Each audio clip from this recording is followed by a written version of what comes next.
Hey guys, it's Shida here, and today I'm going to be showing you some Zed combos that will drastically improve your gameplay. We're going to start off with Zed's bread and butter combo, WQ. WQ is a combo that allows Zed to land Qs easier by slowing the enemies with your Shadow's E. Now I'm going to be talking about the combos that use flash to execute.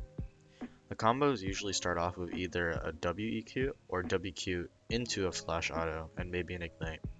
The reason people use this combo is that it usually catches people off guard most of the time. Although WEQ is the most used basic combo for Zed, WQE is actually faster. The logic behind this is that Zed's Q has an animation time, so when you use Q first, it would come out faster than when you would use WEQ. Now I'm going to mention something that a lot of beginner Zed players do not understand and often do wrong, and that is using flash Q instead of Q flashing. As I mentioned earlier, Zed's Q has an animation time. So when you flash Q, it'll come out very slow, often giving your enemies time to react. When you Q flash instead of using flash Q, the enemies will have less room to react. They will also get caught off guard by it. The combo I am about to mention is one that is very useful and often seen in a lot of Zen montages, and this one is W before using your R. WR is useful because it allows a multitude of things, the main one being that you can instantly teleport to your W after your R. A few seasons back, Riot decided to remove the snapback delay on Zed's R, making him wait a bit before he takes his R shadow back. WR allows Zed to instantly take his W shadow right after the R, leaving no time for him to get CC'd after he presses R. The next combo I am about to mention is one that has a pretty silly name that a lot of Zed mains use for it, the Hidden Shadow combo. The Hidden Shadow combo is a combo that sneaks a W shadow right before you teleport back to your R shadow. Enemies usually do not catch this, and oftentimes you can catch them off guard with this, whether it be for escaping or for outplaying them. Now I am going to speak about a combo or ideology that is often used by a lot of very high skill Zed players, which is using your R in order to kill another target or both. You are going to want to start off your combo by pressing R on a target, then Wing onto another target and comboing that target.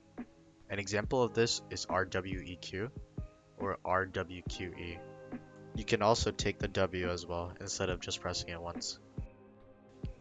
When lower elo players think of Zed, they think of an assassin that is supposed to one-shot one person on enemy team, usually the AD carry. An example of a champion that usually does this is Rengar. However, Zed is actually a champion that can kill multiple people within a team fight, or do tons of AoE to the entire enemy team. People don't oftentimes think about this, but Zed is a champion that can reset tower aggro by pressing R. This is why you usually see Zed players going in for auto attacks or abilities before they press R under tower. Another thing Zed is great at is dodging CC with his ultimate. An example of this would be a Syndra trying to EU, which knocks you back. Zed can press R in order to dodge the knockback. You can also use ZR in order to dodge certain abilities, like Syndra R. The Syndra R damage won't go off because while she is R'ing you, you are an ultimate, which makes you untargetable.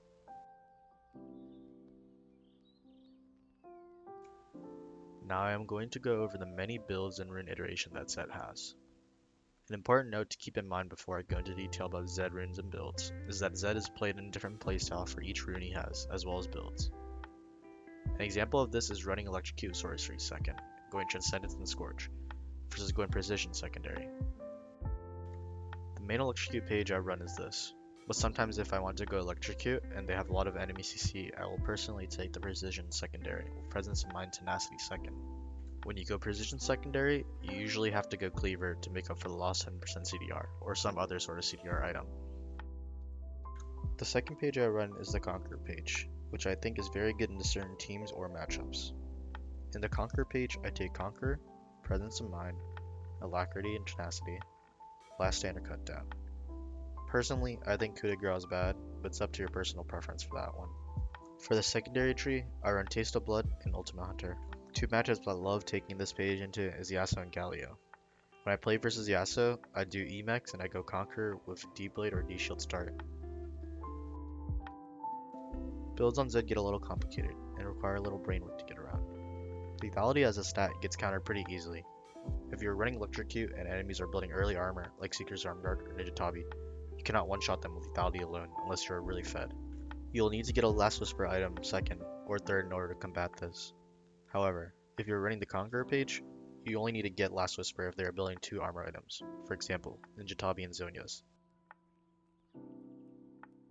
Thanks for watching my guide on how to play Zed. I hope that maybe you learned something from this. You can check me out on Twitch at LOL Shida.